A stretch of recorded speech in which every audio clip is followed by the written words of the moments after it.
So we come now to the second in the series of the greatest story ever told. We'd studied all about the beauty of creation. God made everything out of nothing. He did it out of love. He made everything in an orderly way and continues to sustain all of creation. And so just to meditate on the beauty and the glory of what God has done. But we see that despite this making this paradise and giving it to Adam and Eve to oversee, Adam and Eve immediately get into some problems. And what we see is what we would basically call the fall of man or original sin that so tainted this beautiful story and sets up the kind of great drama that will have to unfold in all the chapters ahead. So the fall of man, Adam and Eve were in the Garden of Eden. God had given them everything. It was a beautiful paradise.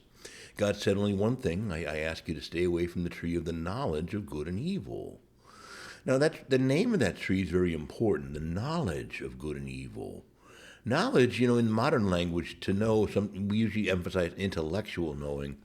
But in the ancient world, knowing was a more experiential word, so that to know meant to have deep, intimate, personal contact of the thing or the person known. And in Greek, there's even different words for intellectual knowing, and gnosken is personal knowing, and odia is more intellectual knowing. So we're sort of stuck in English with this one word know, but know here doesn't just mean to sort of, know about something intellectually, but to have experience of it. So what God is really saying in naming this tree is, look, I don't want you to experience in your own life the power of evil and distinguish it from good. I want you to trust me. I will tell you what is good, what is evil, and I want you to trust me, and all will be well. But if you decide you want to know, experience for yourself evil, the old touching the hot stove kind of thing, kids want, when they're forbidden to do something, they want to do it all the more. So at the end of the day, if you want to do that, says the Lord, I know this, that it is the way of suffering and death. It will end paradise and bring in suffering and eventual death, see? And so God had warned them. And what's particularly astonishing about original sin is that Adam and Eve didn't have a lot of the weaknesses that we do. Our minds are kind of mixed up, foggy at times. Our own sins, our passions are sort of running the show. And it should be the intellect that's running the show, but too often our passions rise and they run the show. And we act out of anger, fear, lust, and boy, we mess up with a lot of stuff, you see, but they weren't that way. See, their intellects were in charge. This was a cold, calculated, careful decision on their part, unaffected by unruly passions. It was really a sin of pride, which is an intellectual sin. And this is what makes original sin so serious. It wasn't just the eating of a piece of fruit. You understand? I mean, it wasn't just that. What's the big deal, man? They just eat a piece of fruit, all right. That's to oversimplify what took place. If you study the name of that tree, the knowledge of good and evil, see. Now, what was the tree doing there, though? I mean, come on. And what's the serpent doing there? I thought this was a garden paradise. And so these are the questions that normally arise. And so what we want to do, and let's look at that for a minute. They had to be there in a way, because Adam and Eve are made free. Now, freedom presupposes not just the ability to choose, but that there are things to choose. So, if I say to you, you can have any color car you want so long as it's black, well, I gave you freedom, and then I took it away in the second part of the sentence. So what God does is he makes us free, and he also provides a creation that has, things we can choose that are not what he would want for us, which have some of their own appeal. The nature of a temptation is that there's something appealing about it, and it's not like God is setting them up for a fall, but it's a necessary component of freedom, that we have choices, real choices that aren't just theoretical choices. All right, so that's why they're there. Okay, there's a principle of freedom that requires a certain amount of choice, and the goal is to choose well. But the fact is, in order to be free, why do we have to be free? Well, in order to love, we have to be free. God is looking for our love. God is looking for sons and daughters, not slaves, you see, or, instinctual animals or something, So these are the things that, the animals just act on instinct, plants just vegetate. We, on the other hand, human beings are free, and that presupposes that there are real choices that in some way seem appealing to us. All right. That's the best I can do about the great mystery of iniquity. Now, just a few things we see here that, of course, the devil came and he tries to make God seem unreasonable. Did God really say you can't eat of any of the trees, you see? And Eve properly answers, no, that's something that, just the one tree. Okay.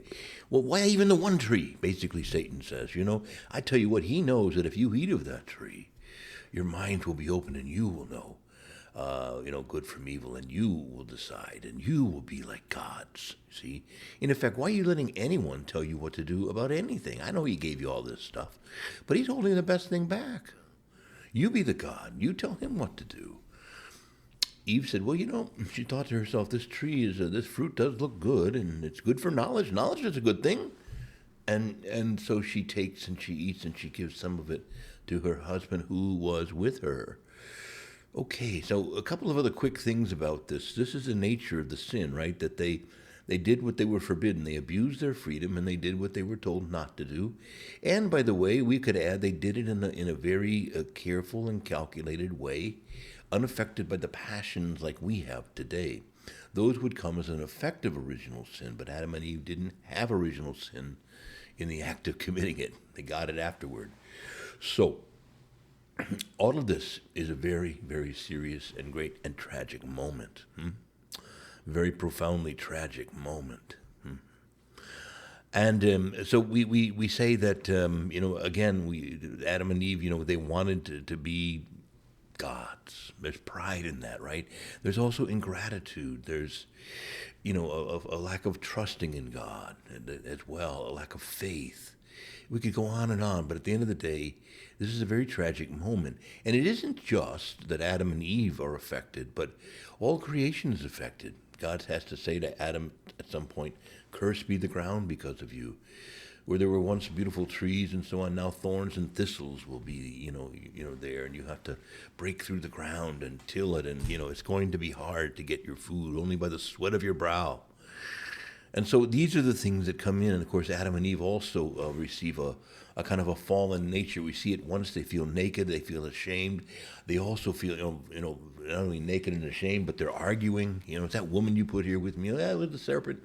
And all the kind of stuff that we've inherited today, the contentiousness, the pride, the lust, all of the stuff that just came piling on them in that moment. God wasn't lying. And they now have inherited a real mess. So here is the drama, the dramatic moment right at the beginning of the story, of the greatest story ever told.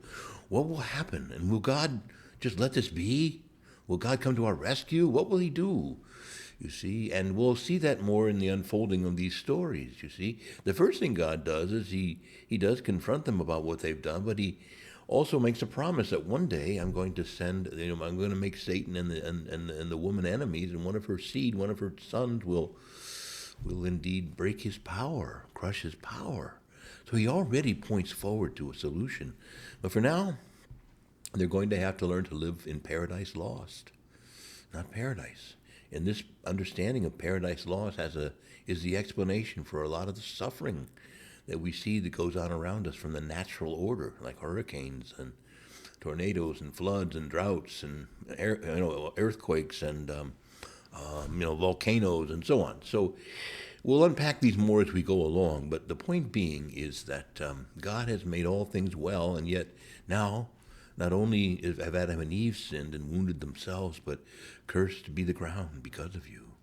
So let's let that suffice for the video. There's more things to read in the written text that I've given you, and there's another video to watch as well. So God bless you as these stories continue to unfold.